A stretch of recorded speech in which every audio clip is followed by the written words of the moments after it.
Welcome to the Unwashed Asses, episode 82, recorded for Friday, February 15th, 2019. Oh my god, why do I always have to start off with,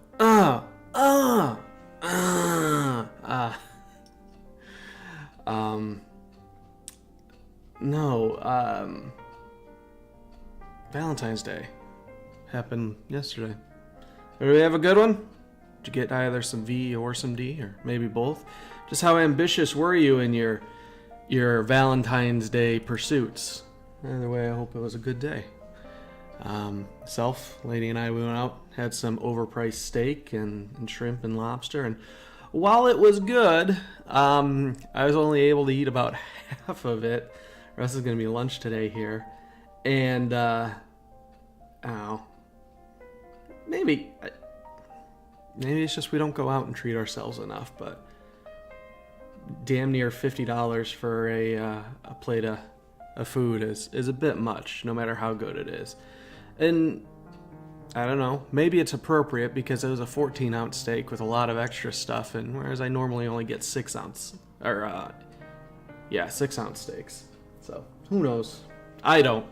Except it was yummy. It was really good. And I'm not really a steak person, but that was pretty tasty. So, looking forward to eating that later. What are we going to talk about today? Listener email. I got caught in a lie the other day when I bitched and complained like nobody ever writes in. And my good buddy Dan, he's like, fuck you, I write in. Yeah, but you don't count because I know you in real life. It's when a stranger starts emailing me, that's when it catches my attention, and to date we've not had that. So yes, I lied, I apologize. I go on record as saying I'm very sorry and I regret the decisions that I made that led me to this point. But that's kind of the theme of his email. Wow, we're recording at home today and the mic is super hot. I'm gonna have to tone this down. Anywho, so Dan wrote in the tag or the headline here: new series ? I had a thought that might be interesting. If you look up that Jordan Peterson guy again, he wrote a book and has some podcasts titled 12 Rules for Life.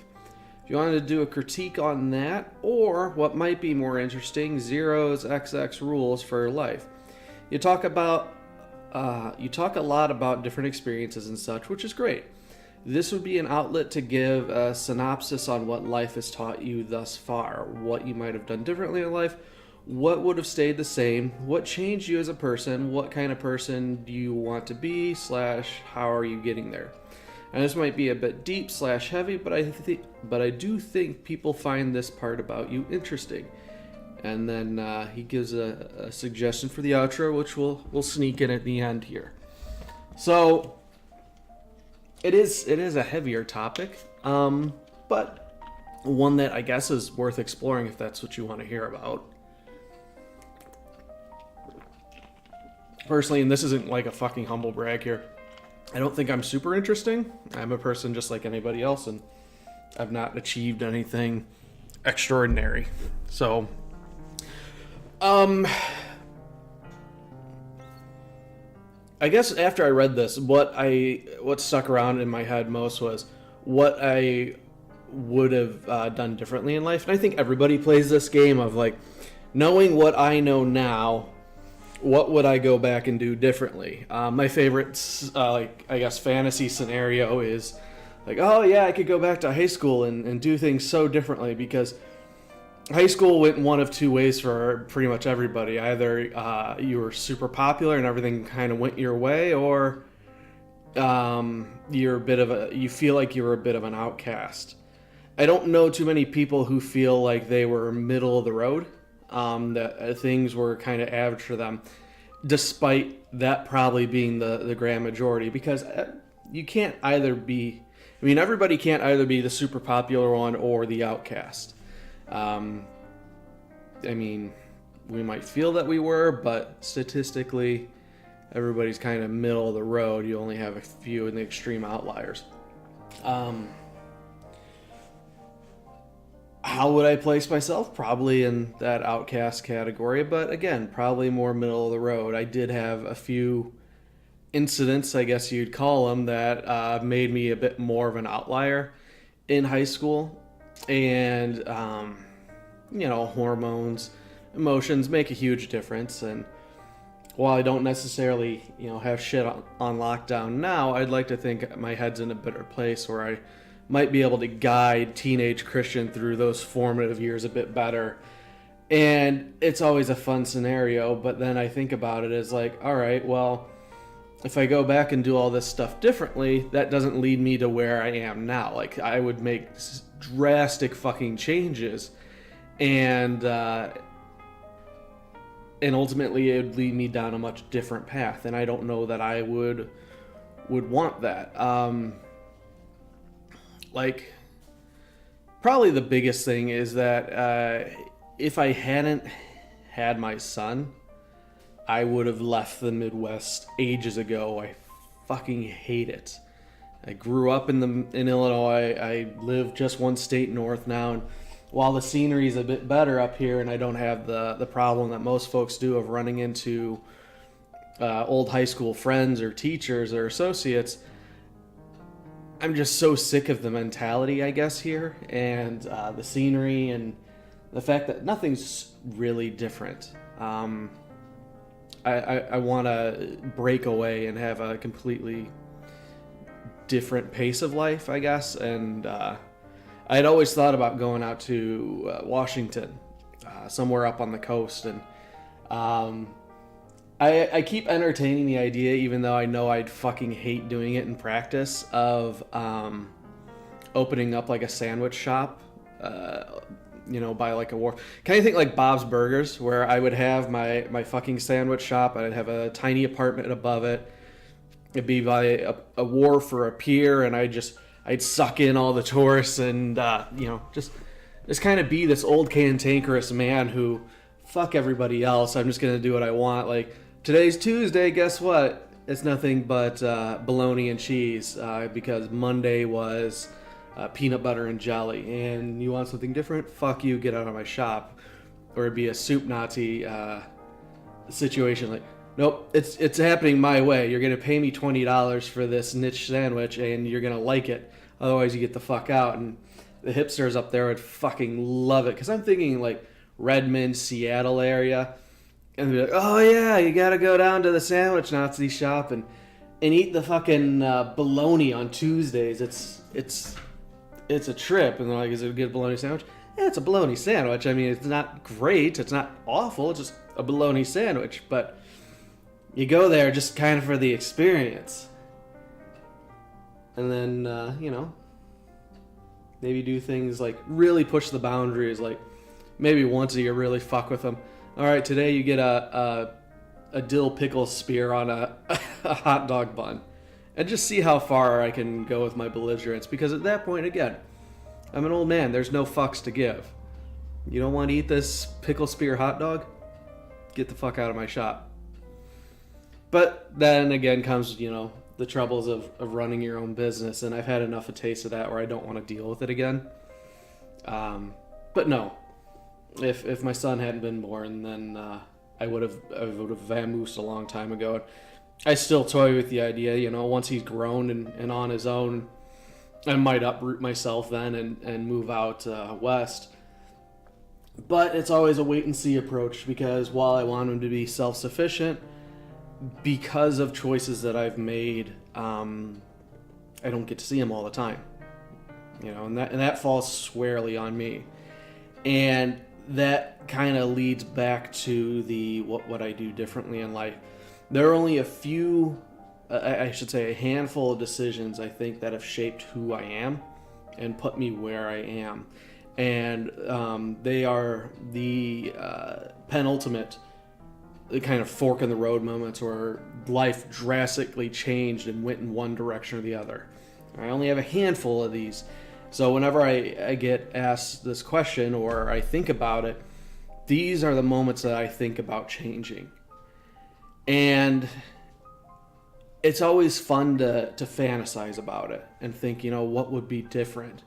What would be easier? What would be more difficult? Where would I be? And the one I always think is, what if I had made that decision that didn't, separate me from my son, and I got to spend every day with him and raise him, and life would be drastically, different. I might still be in a job where I absolutely hate life and, want to kill myself. Not that I don't think about killing myself now, but that thought's much lower on the list of the to-do list than it had been prior. I hated that job. Maybe it'd be different. Maybe I would have eventually gotten another job, and maybe something more similar to what I'm doing now, and it would have alleviated that problem. But I would have been, raising 3 kids instead of just the one, because, not to get into details, but yeah, there were other children involved that I was responsible for at the time. And I probably wouldn't be living, this far west as I am now. Would have been with somebody, continued on a 10-year relationship that had ended. And it's interesting to think about, and I'm not going to lie that there are times where I think about, how good I had it and how much I would have liked to have gone back to it. But it's a grass is always greener situation. And it's one of those fleeting things where you think about it and then you just kind of like, no, I'm very happy with where I am now. And ultimately that's where that train of thought always leads me, is that no matter how intrigued I am by the idea of changing something in my path or going down a different fork in one of the roads,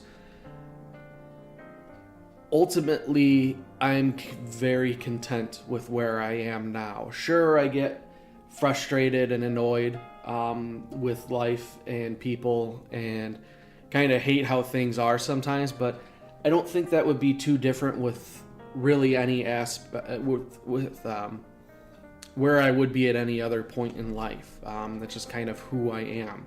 And changing my location or friends or vocation, it wouldn't impact that too much, because I, by nature, enjoy complaining. And there's always something to complain about. I can always dig deep on something. So, again, making any choice isn't going to really change that too much. I'm always going to find myself a bit disgruntled or wanting to change something, because while I do think I can sit still well and be patient, eventually I get a little bit stir crazy and I want to do something different. That's been a struggle more recently, where I want kind of a change of pace. I feel like I'm doing the same things over and over again. But that's probably the biggest one that that always comes back to me is, what if I didn't make that choice to leave and give up my rights to see my boy every day? Because I assume it's the same. I would like to assume it's the same for really any parent out there, where your kid's going to take priority. But, my past clearly shows that I made a choice and kind of did what I vowed never to do, was, leave my family for somebody else. And that definitely put a big black spot on me personally, where it made me a bit of an outcast with friends and family. And do I regret it? No. I did what I felt was best at the time for me.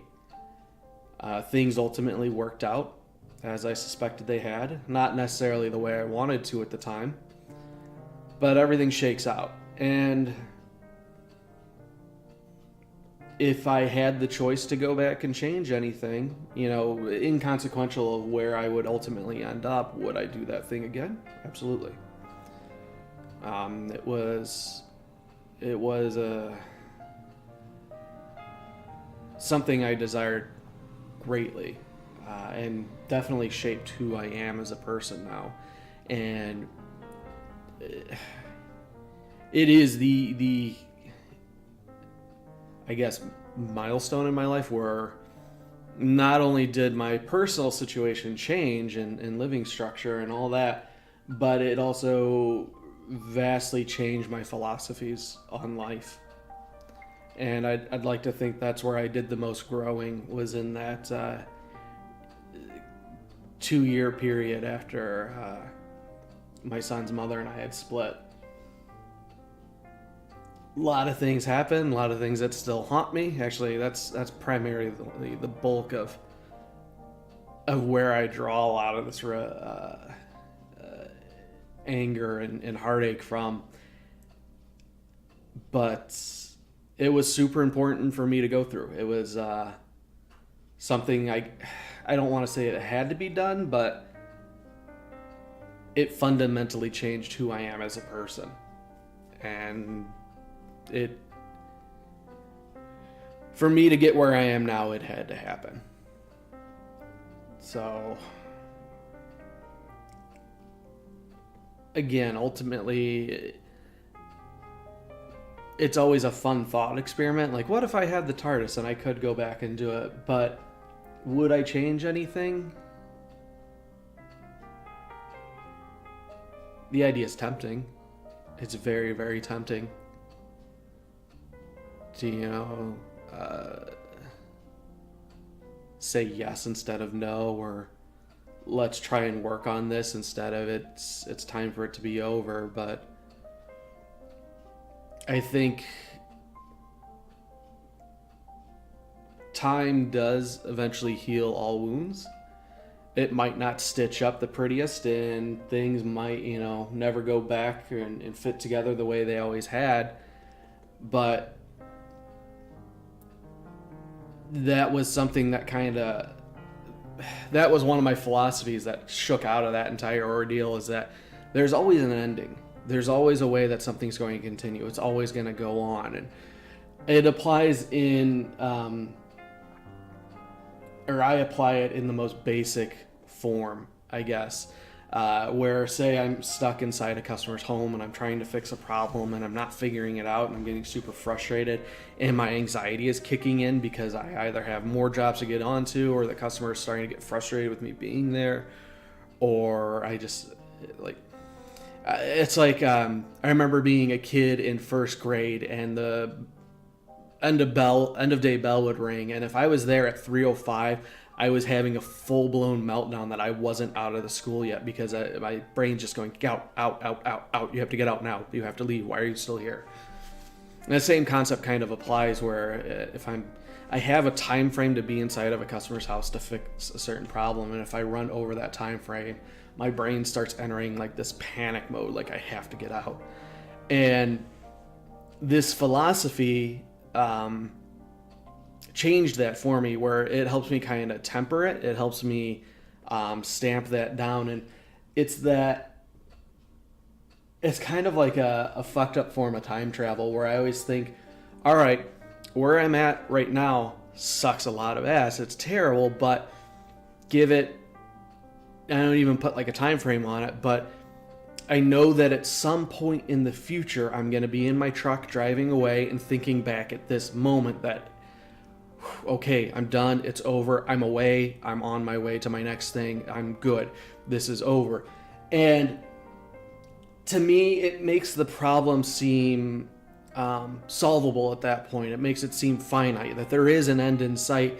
And before I know it, I am in my truck. I've closed out the work order, and I'm thinking back to my point, to myself at that fixed point in time, and like, okay, well, past Christian's stuck there now. Present Christian is moving on, whereas past Christian was present Christian, future Christian has moved on. Kind of like the idea that time moves is happening simultaneously. It's more of like a platter or a disc rather than a series of events moving forward. It's something that's not necessarily predetermined, but everything's happening at the same time, where, give it 40 years, I could be, if I'm not dead already, listening to a show like this in the past, and it's already happened. which is dumb to say. It's hard for me to verbalize this. It's like the thought experiment of what if the universe was just created now and our memories are false? They're just implants.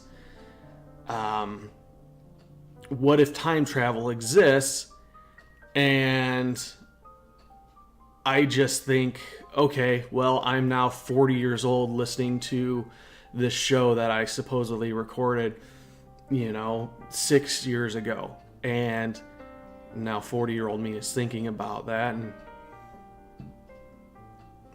I don't know. It's dumb. But getting back to the base thing is, there's nothing that's insurmountable or nothing that can't be fixed. There's nothing that is so difficult that it can't be overcome. There's no way out of a situation. There's always options. There's always choices. They might not be the easiest. They might not be the most pleasant. They might not be what we want, but there's always something that can be done. There's always something that can happen. And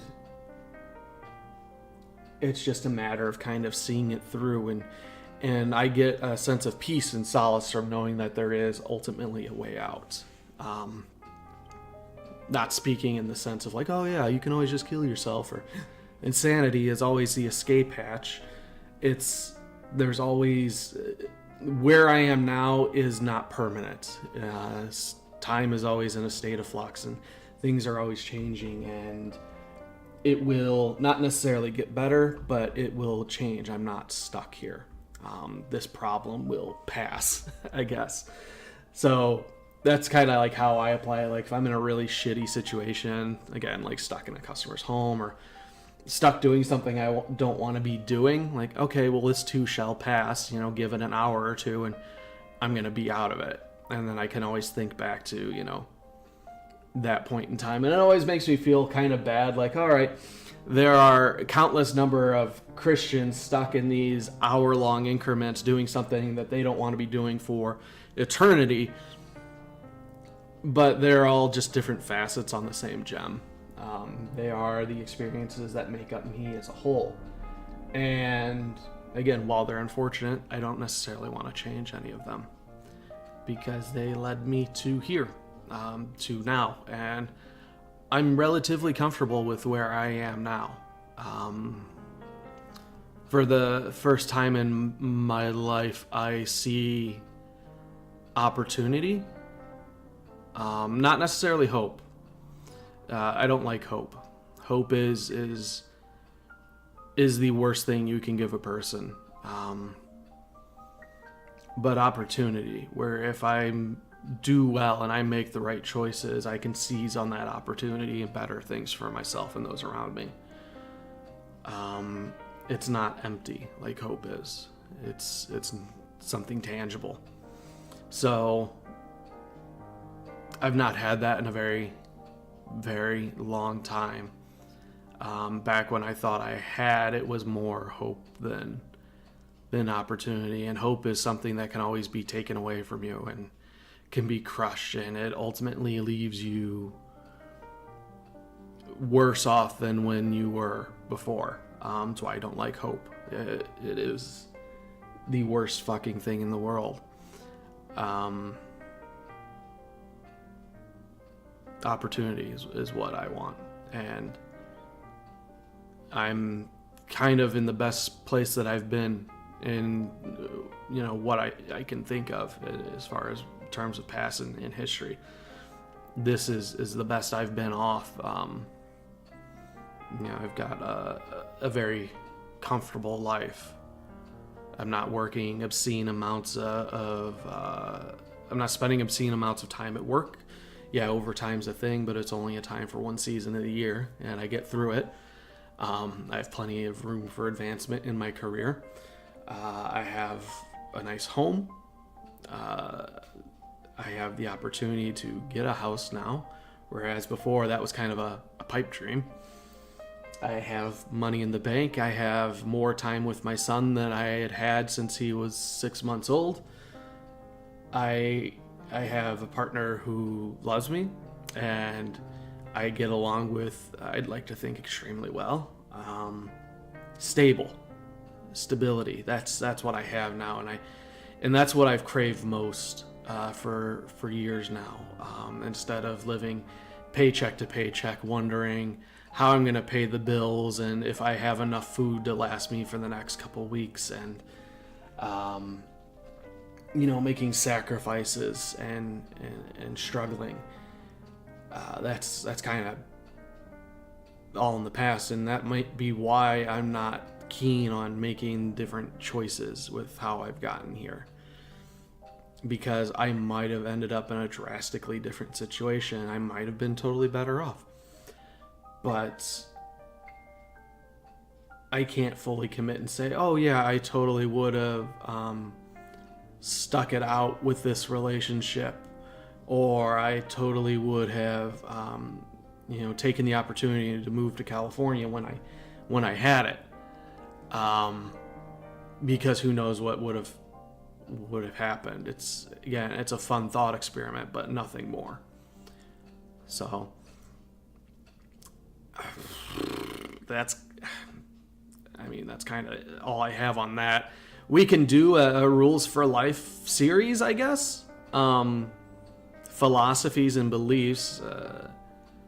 Apparently, you guys care about what I think more than I think you should or think you did. But no, different thoughts and guiding practices that I use in life. We can definitely do that. And I'll have to take a look at Jordan Peterson some more. He was the guy that we did the show on, where the flip was it? Because Dan had made that recommendation before. What was it? Episode 71, The Meaning of Life. We had covered a podcast episode that he had done. So, yeah, thank you, Dan, for the input. We definitely got a lot more time out of it than I thought I would have. So if you want to be a superstar like Dan, write the show, theunwashedasses@gmail.com. Again, theunwashedasses@gmail.com. And of course, if you want to support the show, tell a friend. Let them know where they can get it. Really, anywhere podcasts are shown. Otherwise, I do post everything up at my site, 0and09.com.